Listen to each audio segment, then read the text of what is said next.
Thank you, Ms Eagle. I want to thank my honourable friend, the member for Brighton Kempton, for securing this important debate, and I will concentrate my comments on the role of the Turkish government towards the Kurdish community.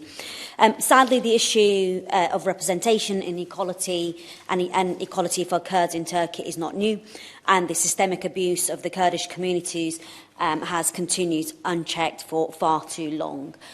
My own parents were forced to flee Turkey in the 80s due to the systemic abuse faced by the Kurdish community. As a child, as I was growing up, it was illegal to learn or speak Kurdish. This was changed in early 2000s as Turkey was going through accession discussions with Europe. But the government still uses various and spurious means to prevent the Kurdish community from being able to speak or learn Kurdish. It is a shameful mark of the lack of progress that Kurds have continued to feel the need to leave their homes, and the attitude of President Erdogan's regime that shows no sign of changing. The discriminatory attitude of the Turkish government is entrenched by President Erdogan's persistent interference into the courts, creating a judicial system which has become institutionally prejudiced against Kurds and other minorities within Turkey. This executive interference in the judiciary has been reflected in the systemic practice of detaining, prosecuting and convicting on bogus charges individuals that Erdogan government regards as critics or political opponents. Terrorism charges continue to be widely misused to restrict the rights to free expression and association, and defence lawyers in such cases have faced arrest and prosecution on the same charges as their clients. Among those targeted, as it's been said, are journalists, opposition politicians and activists, and in particular, members of the pro-Kurdish People's Democratic Party, HDP. Selahattin Demirtas, the former co-chair of the HDP, has been held in prison in Turkey since 2016. And the European Court of Human Rights has called for his immediate release, but no action has been taken by the Turkish government.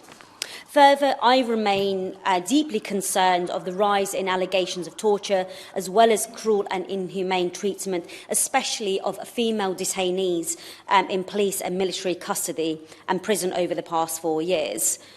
Prosecutors do not conduct meaningful investigations into such allegations, and there is a pervasive culture of impunity for members of the security forces and political officials implicated. Erdogan's regime refuses to distinguish between PKK and the democratically elected People's Democratic Party, HDP, which won 11.7% of the national vote in 2018 parliamentary elections and 65 local municipalities in the 2019 local elections. Since August 2019, the Interior Ministry has removed 48 elected People's Democratic Party, HDP, mayors on the basis that they face criminal investigation and prosecutions for links to PKK. Repeating the approach taken in 2016 and 17, the government has replaced mayors in the southeast with Ankara-appointed provincial governors and deputy governors as trustees. In sharp contrast to the HDP's pluralist and inclusive platform has resulted in its plurality amongst diverse groups in Turkey.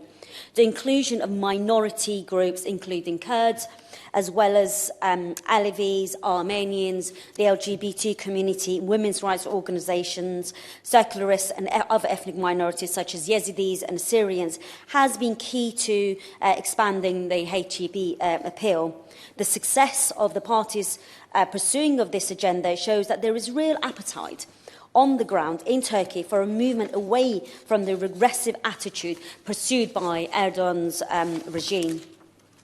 Whilst movement towards these positions by parties like the HDP are crucial, it is key that, as well as efforts being made from within Turkey, that the international community also use their influence to support people on the ground.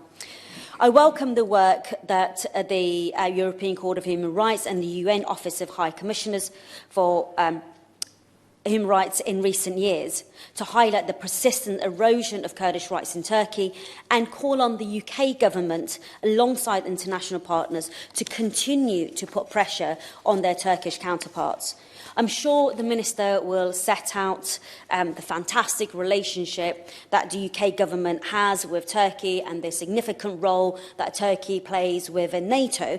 That it has been repeated before. But I have asked before and I ask again, as allies to Turkey, surely we should be calling on Turkey to stop the abuse and persecution of Kurds and the Kurdish politicians. If we can't ask our friends to stop this, then how do we deal with the less friendly nations? How much longer will the UK government stand by and let this disregard for human rights continue? The rights of Kurds and other minorities in Turkey have been at best ignored and at worst abused for far too long. It's time for change. I urge the Minister to take note of the 32 recommendations set out in the report of the APPG and call on Turkey to stop the persecution of Kurds and come to table for negotiation for a peaceful solution to the Kurdish question. Thank you, Chair.